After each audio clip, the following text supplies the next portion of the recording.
이제 김건희 여사 공천 개입 의혹으로 이제 명품 수수 주가 조작에 이어 영부인 리스크 점차 커지고 있는데 이 가운데 이제 때 아닌 홍매화 얘기 때문에 모처럼 개혁신당이 이제 주목을 받았습니다.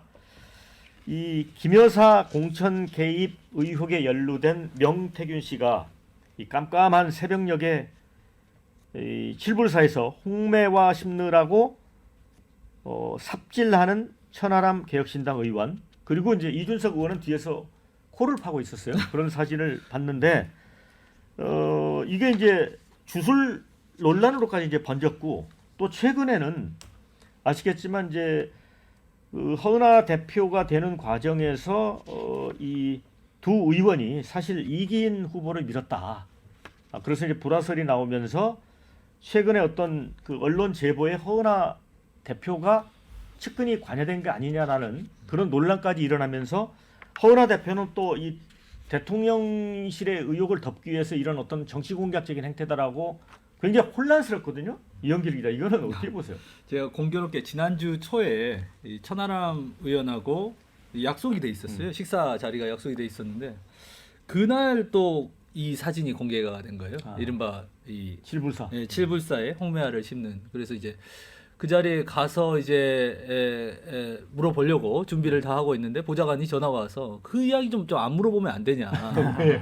아이, 아무래도 이제 불편하고 이러니까 예민하네요. 예, 예민하게 반응을 하더라고요. 그래서 그 자리에서는 그냥 안 물어보겠다 하고 앉았는데도 안 물어볼 수는 없잖아요. 그래서 이제 그 파묘 같은 그 사진은 뭐냐, 한밤중에 파묘? 갑자기 그랬더니 이제 천하람 의원은 파묘라고 보기엔 좀 그렇고 네. 뭐 식목 정도로 해주라, 식목 정도로 해주고, 이제 그 내용의 맥락상 쭉 들어보면 이게 막 주술적 의미, 그래가지고 막 미리 준비를 해가지고 이 나무를 가져가서 이걸 하면 뭐 잘 된다 해가지고 가서 어떤 기복을 하고 뭐 이거는 아니었던 것 같아요. 당시에 이제 본인들이 준비한 것도 아니고, 당시 이제 그 주지스님이 준비한 절에서 준비한 것은 맞는 것 같고, 그래서 이 다음 일정이 오전 일정이 있다 보니까 빨리 서울로 가야 됐고, 그래서 이제 밤에 그거를 심을 수밖에 없었다. 이제 그걸 또 거절하고 오는 것도 또 예의는 아니지 않느냐, 뭐 이런 거를 하는데, 주술적 의미라고 하는 것은 없다고 하더라도 어쨌든 뭐라고 해야 될까요? 이게 뭐 징크스 혹은 기복 신앙, 저희가 있잖아요. 어떤 정치 영역에서 자주 하는, 이 식당 가가지고 밥 먹으면은 되게 정치적으로 성공할 가능성이 높다던데 하면 식당 가서 밥 먹는 거 정도야, 뭐 나무 심는 거 정도야라는 정도는 있는데, 분명한 거는 지금 개혁신당이 굉장히 젊은 정치인들 중심으로 되고 있는데, 이 젊은 정치인들 중심으로 되고 있는 이런 상황에서 이런 사진 한 장이 굉장히 부정적인 그런 이미지를 씌우고 있다. 이거는 분명한 것 같습니다. 네. 저희가 이 사건 관련해서 굉장히 복잡한데, 이제 궁금한 거는 김건희 여사의 이른바 공천 개입인 거냐, 아니면 이제 개혁신당에서 김영선 전 의원에게 비례대표 1번을 놓고 어떤 거래가 있었던 거냐. 그렇죠? 또 이 과정에 또 명태균 씨가 있고 되게 복잡한데, 이거 어떻게 보세요? 이 명태균이라는 인물이 지금 어쨌든 개혁신당하고만 이렇게 얽혀 있는 것처럼 이 사태가 전개되고 있는 거에 대해서 많은 이렇게 안도감을 갖고 있는, 가슴을 쓸어내리고 또 노심초사하고 있는 지금 정치인들이 많을 것 같아요. 이 명태균이라는 인물은 사실 이 경남 창원을 근거지로 좀 오랫동안 경남 지역에서 활동을 해왔던 어떤 정치 브로커라고 할 수 있는데, 사실 많은 사람들하고 관계를 맺어왔고 또 저인망식으로 여러 가지 제안을 넣었던 사람입니다. 예를 들어서 지금 2021년 6.11 국민의힘 전당대회 보면은 이준석 대표를 이렇게 뭐 띄우는 여론조사를 했다. 이제 그런 얘기가 많이 있는데, 사실은 그때 당대표 후보가 이준석, 나경원, 주호영, 홍문표, 조경태 이렇게 5명이 있었는데, 제가 취재를 하기로는 그 5명한테 전부 동시다발적으로 해서 제안을 넣었어요. 그 본인이 좀 여론조사해서 이렇게 해보겠다. 그래가지고 이렇게 거절한 당권 주자 중에서 한 명은 나중에 이렇게 분개도 하고 후회도 하면서, 그때 뭐가 문제였느냐 하면 이제 당대표 선거 같은 경우는 공직선거가 아니니까 이 정당 지지율만 물어보지 않으면 여심에 신고를 안 해도 되는 그런 문제가 있었거든요. 그래서 그분이 되게 분개를 하면서 내가 반드시 입법을 해가지고 이 전당대회 같은 경우에도 여심위에 반드시 신고를 하고 여론조사를 돌리게끔 하겠다. 그래가지고 그런 식으로 굉장히 오래전부터 관계를 맺어왔기 때문에 지금 이게 어떤 김건희 여사 문제 그리고 개혁신당의 어떤 비례대표 공천 순번 거래 이런 방향으로 튈 수도 있지만 사실 어떤 수사를 함에 따라서 어떤 방향으로 계속 튈지 명태균이 어떤 사람들과 관계를 맺고 어떤 거래를 해왔을지 좀 굉장히 예측하기 어려운 폭발성이 있다 봅니다. 그러니까 이제 김영선 의원이 이제 세비 절반을 줬다는 거 아니에요? 그런 거 하나 있고 그다음에 윤석열 대통령이 아마 정치를 하기 전에 그 이 명태균 씨가 대선 후보 지지율 여론조사를 했다는 설도 있었죠?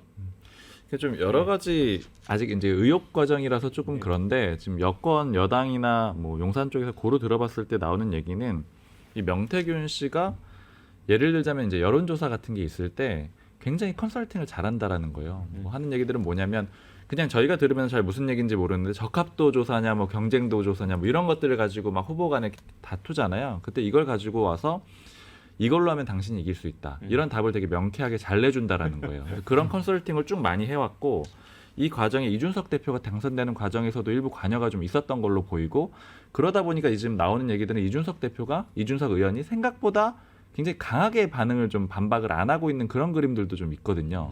그러니까 이준석 의원이 좀 왜 이렇게 소극적이지 이런 얘기들이 나오면서 뭔가 연루가 되어 있다. 그리고 또 여러 가지 의혹들은 말씀하신 대로 윤석열 대통령이 대선 후보가 되는 과정. 그래서 이제 모 여권 관계자는 이 얘기도 하더라고요. 김종인 위원장이 별의 순간을 얘기할 때마다 여론조사들이 나왔었는데 우세한 그 별의 순간으로 지목되는 인물들이 좋은 여론조사가 나왔는데 그 뒤에 명태균 씨가 매번 있었던 걸로 보인다. 근데 이게 여론 조작인지까지는 잘 모르겠다. 그러니까 유리하도록 그 방식을 바꿔가지고 아니면 뭐 선점을 해가지고 차지한 걸로 보인다. 이런 정도까지는 얘기들이 좀 나오고 있거든요. 근데 이게 만약에 조작이라고 하면 이제 아마 수사가 이루어져야 되는 그런 과정일 것 같고 그 전 단계라고 하더라도 당내 이 경선 과정에서 여론조사에 대한 그런 논란 같은 것들은 좀 나와 있는 상태입니다. 최영길 의원은 어떻게 봅니까? 윤태균 씨가 정치판에서는 약간 인물이 뭐 이름이 약간 있는 사람이에요, 사실. 그래서 뭐 이분이 그 여러 가지 대통령과의 관계도 과시도 해왔고 뭐 그런 셈인데 그러나 이번 건은 이준석 대표가 칠불사까지 간 것은 김건희 여사가 여기에 연루돼 있다. 이것 때문에 갔을 겁니다. 아마 이 그 한밤중에 그렇게 선거 때 바쁜데 칠불사 대중교통도 없는데 그 차를 몰고 갔다는 것은 아마 김건희 여사가 그 SNS 상에 이름이 찍혔고 김건희 여사가 날린 글이 있었을 것이다. 이렇게 해서 갔을 것인데 가보니까 김건희 여사가 날린 글은 없었다는 거죠. 그러니까 이게 나무 한 그루 신고 올라와 버렸는데 그게 결국 해프닝으로 끝났는데 결국에는 야권은 지금 김건희 여사를 공격하려고 뭐 했는지 모르겠지만 어쨌든 언론에서는 김건희 여사 공격을 위해서 이렇게 기사가 난 것 같은데 결국에는 불똥은 이준석 대표와 천하람 의원에게 띄어버렸죠. 아까 우리 이영기 기자님도 말씀하셨다시피 이 개혁신당에서 그런 정치 공작이 벌어지는 현장까지 가서 그 같이 몸을 담았다는 것 자체가 매우 부적절하죠. 만약에 그런 폭로가 있다고 해도 이준석 대표는 가서는 안 됐죠. 그런 폭로는 너희끼리 해라. 왜 우리를 부르냐. 우리는 거기에 아무 관계가 없다. 김건희 여사가 관련이 있으면 너희가 폭로를 하든지 말든지 그건 우리가 모르는 것이고 알아서 하세요. 이렇게 말았어야 되는데 거기까지 가서 이렇게 사진 홍매화까지 찍힌 것은 개혁신당의 이미지를 굉장히 깎아내렸고 결국 불똥은 개혁신당으로 튀어서 개혁신당이 국민의힘에서 나가서 개혁하려고 나갔는데 그거 하려고 나갔느냐 이런 비판이 이어지고 있다는 것이죠. 이영길 기자. 네.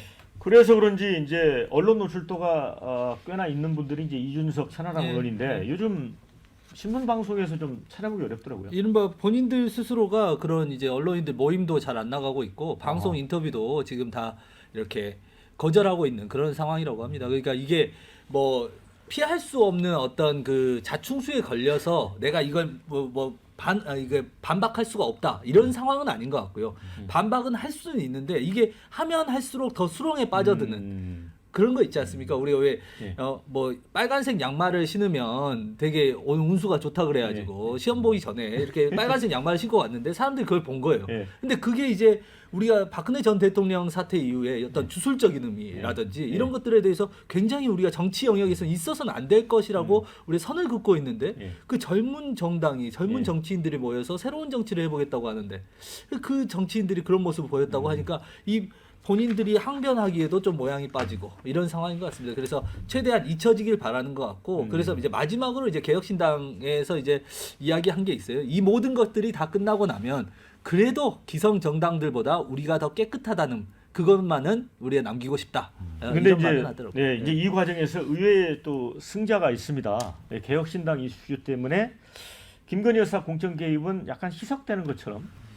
근데 이런 것 같아요. 저는 그 여권 쪽 취재를 해보면은 이게 대응할 필요도 없다라고 좀 용산 쪽에서는 얘기하거든요. 입장이 안 나와요. 그러니까 어떤 문제들 보면은 야당이 공세를 펴면 굉장히 대통령실이 뭐 실명으로 예를 들어 뭐 대변인 실명으로 반박하고 이런 일들이 있는데 요 문제는 언급을 안 하거든요. 근데 그러면 왜 안 하냐고 물어봤을 때 분위기가 굳이 언급하지 않아도 가라앉을 문제다, 별로 크지 않다 이렇게 얘기를 하는데 다만 여당 쪽 분위기가 좀 다른 게 김건희 여사에 대한 그런 비판 여론이 너무 높기 때문에 그러니까 이런 표현 누가 쓰더라고요. 기초 체력 자체가 굉장히 낮아져 있기 때문에 언급만 되면 그 자체로 부정적이라는 거예요. 그러니까 이런 기류들은 좀 있습니다. 근데 어쨌든 칠불사에서 새벽 4시에 식수를 한다는 거는 좀 이례적이긴 해요.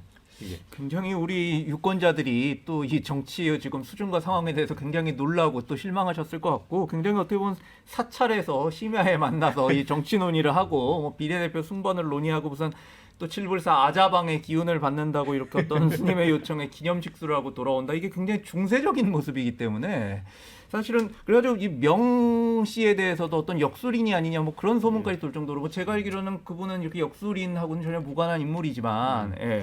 그래가지고 이 하여튼 그 진짜 10년 넘게 우리 정치의 이 역술이 굴레에서 벗어나야 되는데 굉장히 이번 사건이 더 큰 어려움을 주고 정치 불신을 부추기고 있는 것 같습니다 정말. 네.